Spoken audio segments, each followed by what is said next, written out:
Programme time Singh में एक बार फिर शामिल।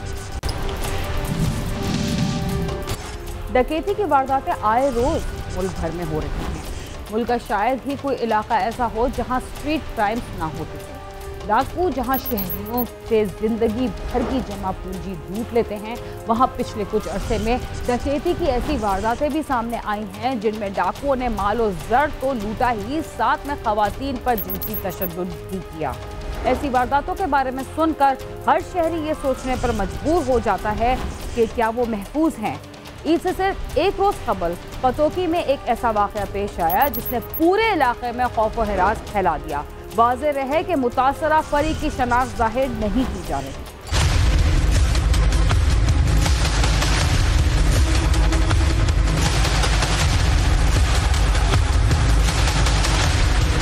पतोकी के नवाही इलाके चक 24 का रहायशी नासर पतोकी अड्डे के करीब तामीराती सामान की फरोख्त का काम करता था। वो अपनी बीवी शगुफ्ता के हमरा खरीदारी के लिए गांव से शहर में आया। रात 10:30 बजे के करीब वो मोटरसाइकिल पर वापस जाने के लिए निकले।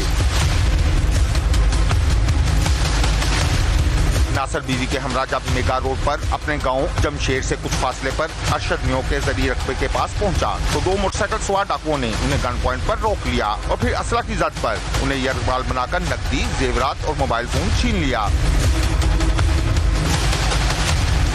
फिर डाकू ने सड़क से खेतों के अंदर ले गए, जहां एक डाकू गन पॉइंट पर नासर को आगे ले गया, जबकि दूसरे ने शगुफ्ता को जान से मार देने की धमकी देकर अपनी हवस का निशाना बना डाला, जिसके बाद दोनों डाकू फरार हो गए। तो कसूर भर में ऐसे जो मुतअद्दिद वाक़यात जो पेश आ चुके हैं, ये कोई पहला वाक़या नहीं है जो कि पतोकी में ये एक मियाँ बीवी शॉपिंग करके अपने घर को जा रहे हैं और ईद की खुशियाँ मनाने के लिए जा रहे हैं। जब रास्ते में पहुँचे हैं तो दो डाकू आते हैं, उनसे लूट मार करते हैं, गुंडागर्दी करते हैं और गन पॉइंट पे उसके खामद के सामने बहुत बड़ा ये जुल्म है। ऐसे लोग किसी सूरत भी ये माफ़ी के मुस्तहिक नहीं। पुलिस ने मुकदमा दर्ज करके तफ्तीश शुरू कर दी है, जबकि आला हुकाम ने मुलजमान की गिरफ्तारी के लिए खुसूसी टीमें भी तश्कील दे दी हैं।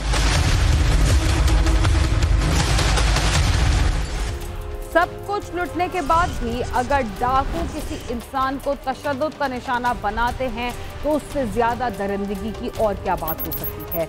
इस अफसोसनाक वारदात में न सिर्फ मुतासरीन को लूटा गया बल्कि उनकी रूह पर ऐसे जख्म लगाए गए जो शायद कभी ना मिट सके। देखते हैं इस वाक़े के बारे में गुरसा का क्या कहना है। नासिर का कहना है कि जालिमों ने उनसे जो मांगा दे दिया, माली नुकसान तो पूरा हो जाएगा मगर इज्जत कैसे वापस मिलेगी, उसे इंसाफ चाहिए। मतलब कि अपील है वज़ीर आला साहब, वज़ीर आलम साहब सानू बड़े गुजारिश करने पे सानू इंसाफ दिवाना चाहिए है। पुलिस वाले के भी गुजारिश करने, मेहरबानी करो साडे ते जिहड़ा ना कोई साडे नाल तामन करो तो सानू इंसाफ करो। नासिर के वालिद का कहना है कि उसका एक बेटा कुछ अर्सा कबल ही वतन के लिए शहीद हुआ है, जिस पर उसे फख्र है, मगर अब जो क़यामत उनके घराने पर टूटी है उसका मदावा कैसे होगा। मेरा मुंडा जो बड़ा जी वो शहीद होया है, छोटा मुंडा है वो बड़ा शरीफ आदमी भला मानस है, वो जास्ती हुई है जी। मैनू तो इंसाफ चाहिए जी। मैं कोई पुलिस वाले 4 दिन हो गए लारा लाइया अजे साड़ी कोई गल नहीं निबड़ी ना कोई होगी, असं उवें बैठे हैं।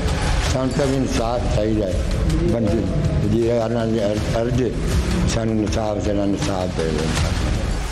कसूर में पेश आने वाले शर्मनाक वाक़यात की वजह से मज़ाफ़ाती आबादियों में रहने वाले अफराद अभी तक अपने आप को गैर महफूज समझते हैं। पतोकी में होने वाले इस वाक़े से भी पूरे इलाके में खौफ फैला हुआ है। इस बारे में मकामी अफराद का क्या कहना है, आइए जानते। ताजा रहनुमाओं का कहना है कि पतोकी में खवातीन और बच्चों को दरिंदगी का निशाना बनाए जाने के वाक़यात पहले भी पेश आते रहे हैं। उनके जिला कसूर में ऐसे इतने वाक़यात हो चुके हैं कि लोग सरे शाम ही घरों में रहने में ही आफियत जानते हैं। मेरे ख्याल में तो इनकी सज़ा सिर्फ गोली होनी चाहिए। ये कसूर का पहला वाक़या नहीं है। कसूर में ऐसे मुतअद्दिद वाक़यात पेश आ चुके हैं। चूनिया में पीछे बच्चों के साथ ज़्यादती हुई, उस पर CM साहब आए, उस पर वज़ीर कानून आए, उस पर IG साहब आए। अब जो IG पंजाब हैं इनाम गनी साहब, वो भी चूनिया वाले वाक़या में आए थे। तो तब चूनिया को, पतोकी को, कसूर को सेफ सिटी बनाने का कहा गया। कसूर को है शायद सेफ सिटी बन गया है, लेकिन चूनिया और पतोकी अभी तक जो सेफ सिटी में नहीं आते। दूसरी बात यह है कि हमारे इधर नफरी की जो वो कमी है, गाड़ियों की कमी है, थानों में सहूलियात का फुकदान है, जिसकी वजह से ऐसे मुतअद्दिद वाक़यात हैं जो होते हैं। ये तो वो वाक़या है कि जो जिसकी FIR लॉन्च हो चुकी है। मुकामी अफराद का कहना है कि पुलिस सिर्फ शहरों में नजर आती है, क्या देहात में इंसान नहीं बसते? क्योंकि जानो माल की हिफाजत की जिम्मेदारी भी हुकूमत की ही है। इस वाक़े से इतना खौफ फैला है कि लोग अब रात को टोलियां बनाकर शहर से गाँव में जाते हैं। बहुत शर्मनाक है। हो सकता है कि ये वाक़यात इसलिए हो रहे हैं पत्तोकी में डकैती और वारदातों के कि शायद पुलिस की नफरी कम है, गाड़ियों की तादाद कम है। टेस्ट केस लेना चाहिए ताकि उसके मुजरिमों को, ये दरिंदों को ऐसी सज़ा दी जाए जिससे उनको कैफे के दाग दो, और ये आने वाली नस्लों के लिए एक ऐसा मिसाल बननी चाहिए ताकि लोग ऐसे जुर्म करने से पहले कुछ सोचें। मुतासरा फैमिली और मुकामी अफराद ने हुकूमत से मुतालबा किया है कि मुलजमान का फौरी सुराग लगाकर उन्हें गिरफ्तार करके इंजाम तक पहुँचाया जाए और ऐसे वाक़यात के तदारुक के लिए सख्त इक़दाम किए जाए। साथी रिपोर्टर ज़हूर साजिद के साथ आमिर शहजाद, समा, पत्तोकी।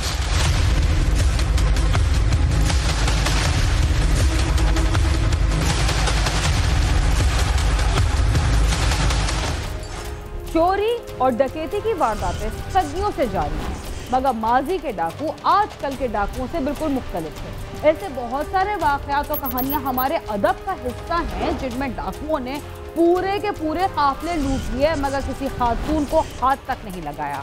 मगर अब हालात बिल्कुल मुख्तलिफ हैं। ऐसा लगता है कि जिंदगी के हर शोबे में खवातीन के साथ वो सलूक नहीं किया जाता जिसकी वो हकदार होती। इसके साथ ही क्राइम सीन अपने अख्ताम को पहुंचता है। अगर आप हमसे रब्ता करना चाहते हैं तो हमारा पता है cs@samad.tv। इसके अलावा आप ट्विटर, फेसबुक और यूट्यूब पर भी हमसे रब्ता कर सकते हैं और हमारा प्रोग्राम भी देख सकते हैं। दीना खान और क्राइम सीन की टीम को इजाज़त दीजिए और देखते रहिए समा।